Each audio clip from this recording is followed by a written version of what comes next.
తెలంగాణ రాష్ట్ర కమిటీ ఇచ్చిన పిలుపులో భాగంగా ఈరోజు సంగారెడ్డి నియోజకవర్గంలో ఉన్నటువంటి ఎమ్మెల్యే చింతా ప్రభాకర్ గారి ఆఫీస్కు రావడం జరిగింది.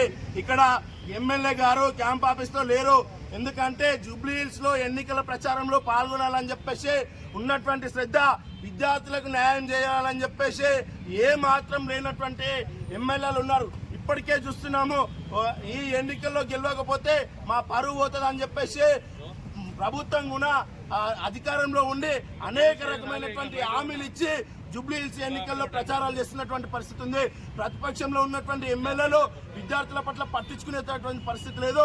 మేము కూడా అధికారంలో లేకపోయినా గెలవాలని చెప్పేసి తాపత్రయపడుతూ ఎన్నికల ప్రచారాలలో పాల్గొంటున్నారు తప్ప విద్యార్థులు ఎలాంటి సమస్యలు ఎదుర్కొంటున్నారు, విద్యార్థులకు ఎలాంటి ప్రాబ్లమ్స్ ఉన్నాయని చెప్పేసి ఇప్పటిదాకా విద్యార్థుల పక్షాన ఏ ఒక్క ప్రతిపక్ష ఎమ్మెల్యే ఉన్నా మాట్లాడినటువంటి పరిస్థితి లేదు. తక్షణమే పెండింగ్ లో ఉన్నటువంటి స్కాలర్షిప్లు విడుదల చేయాలని చెప్పేసి ఈరోజు ఎస్ఎఫ్ఐ తెలంగాణ రాష్ట్ర కమిటీ ఇచ్చిన పిలుపులో భాగంగా వినతి పత్రం ఇవ్వడం కోసం ఎమ్మెల్యే క్యాంప్ ఆఫీస్కి రావడం జరిగింది.